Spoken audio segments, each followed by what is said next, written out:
लहानपणी वडील खूप कठोर वाटायचे नाही का? त्यांचे ते नियम, त्यांची शिस्त, असं वाटायचं की किती बंधनं आहेत. पण जसजसं आपण मोठे होत जातो तसतसं त्या कठोरपणामागचा खरा अर्थ हळूहळू उलगडत जातो. आज आपण याच प्रवासाबद्दल बोलणार आहोत.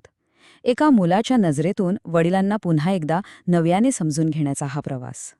हे वाक्य मला वाटतं आपल्यापैकी अनेकांच्या मनात कधी ना कधी आलंच असेल. यात काही चूक केल्याची भावना नाहीये, तर एक नवी समज आहे, एक नवा आकलन आहे. आणि हीच समज आपल्याला भूतकाळाकडे एका नव्या नजरेनं पाहायला शिकवते. चला तर मग या एका वाक्यातून उलगडणारा हा संपूर्ण प्रवास अनुभवूया. चला आपण जरा मागे जाऊया. त्या काळात जेव्हा जग खूप साधं सोपं होतं. हा टप्पा आहे आपल्या बालपणीच्या आठवणींचा, जेव्हा आपली नजर निरागस होती आणि वडिलांचा स्वभाव तो फक्त आणि फक्त कठोर वाटायचा. कठोर हा शब्द ऐकल्यावर काय वाटतं? म्हणजे लहानपणी ना या शब्दाचा अर्थच आपल्यासाठी खूप वेगळा होता. तो फक्त एक शब्द नव्हता, नाही, तर ती एक भावना होती जी अनेक अनुभवांशी जोडलेली होती. आठवतंय का? संध्याकाळी खेळायला जायचे, पण नाही, ठरलेल्या वेळेत घरी यावंच लागायचं. किंवा तो अभ्यासाचा तास. तेव्हा कसं वाटायचं की अरे आपलं सगळं स्वातंत्र्यच केलं. आणि प्रत्येक गोष्टीला मिळणारं ते नाही हे उत्तर, त्यामागचं का, तर कधी कळलंच नाही. आणि म्हणूनच त्यांचं ते वागणं आपल्याला तेव्हा फक्त कठोर वाटायचं. पण मग काळ पुढे सरकतो, तो कधीच एका जागी थांबत नाही. आणि जसं जसं काळ पुढे जातो तसतसे आपले अनुभव वाढतात, आपली समज वाढते.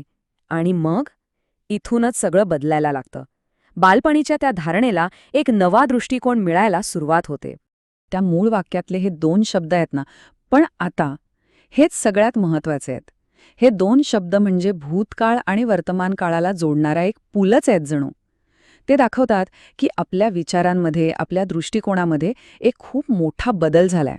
हाच तो महत्त्वाचा टप्पा आहे. तेव्हा जे जग आपल्याला मर्यादित वाटायचं, आत्ता कळतंय की त्या मर्यादा नव्हत्या. ते एक प्रकारचं संरक्षण होतं. जे नियम तेव्हा बंधनं वाटायचे, ते आता यशाकडे नेणारी पहिली पायरी वाटतात. आणि गंमत म्हणजे काय, यात वडील नाही बदलले, बदलली ती फक्त त्यांच्याकडे बघण्याची आपली नजर. पण हा दृष्टिकोन बदलतो म्हणजे नेमकं काय होतं? आपण त्या एका महत्त्वाच्या प्रश्नापर्यंत येऊन पोहोचतो. का? ते असे का वागत होते? काय होतं त्या कठोरपणाच्या मागे? आपण खूप वेळा शिस्त आणि बंधन यांची गल्लत करतो. पण खरं तर ती शिस्त बंधनं घालण्यासाठी नव्हतीच मुळी. ती तर भविष्यातल्या मोठ्या आव्हानांसाठी आपल्याला तयार करत होती. एक प्रकारची पूर्वतयारी होती ती, जी आपल्याला तेव्हा नाही कळली. आणि तसंच त्या नियमांचा. तो काही आपल्यावर ताबा मिळवण्याचा किंवा नियंत्रण ठेवण्याचा प्रयत्न नव्हता. ती होती निव्वळ काळजी. या जगातल्या अशा धोक्यांपासनं आपल्याला वाचवण्याची धडपड होती, जे धोके आपल्या लहानपणीच्या निरागस डोळ्यांना दिसूच शकत नव्हते. आणि मग शेवटी सगळं चित्र स्पष्ट होतं. तो कठोरपणा खरं तर प्रेम व्यक्त करण्याची एक वेगळीच भाषा होती.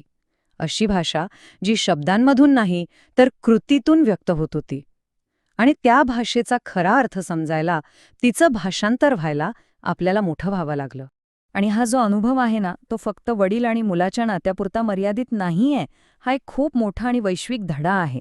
आपल्या आठवणींबद्दल, सहानुभूतीबद्दल आणि अनुभवातून येणाऱ्या शहाणपणाबद्दलचा हा धडा आहे. ह्या सगळ्यामधून एक गोष्ट नक्की शिकायला मिळते. आपल्या आठवणी काही दगडात कोरलेल्या नसतात, त्या प्रवाही असतात, पाण्याच्या प्रवाहासारख्या. जशी आपली समज वाढत जाते तसा आपल्या आठवणींचा अर्थही बदलत जातो. जो कालचा कठोरपणा होता तोच आजची सगळ्यात मोठी शिकवण बनून जातो. तर मग आज थोडं थांबूया आणि विचार करूया.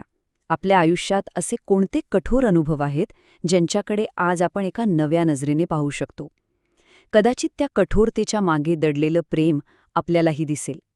कारण कधीकधी काही गोष्टी समजायला वेळ लागतो, पण तेच खरे शहाणपण असतं.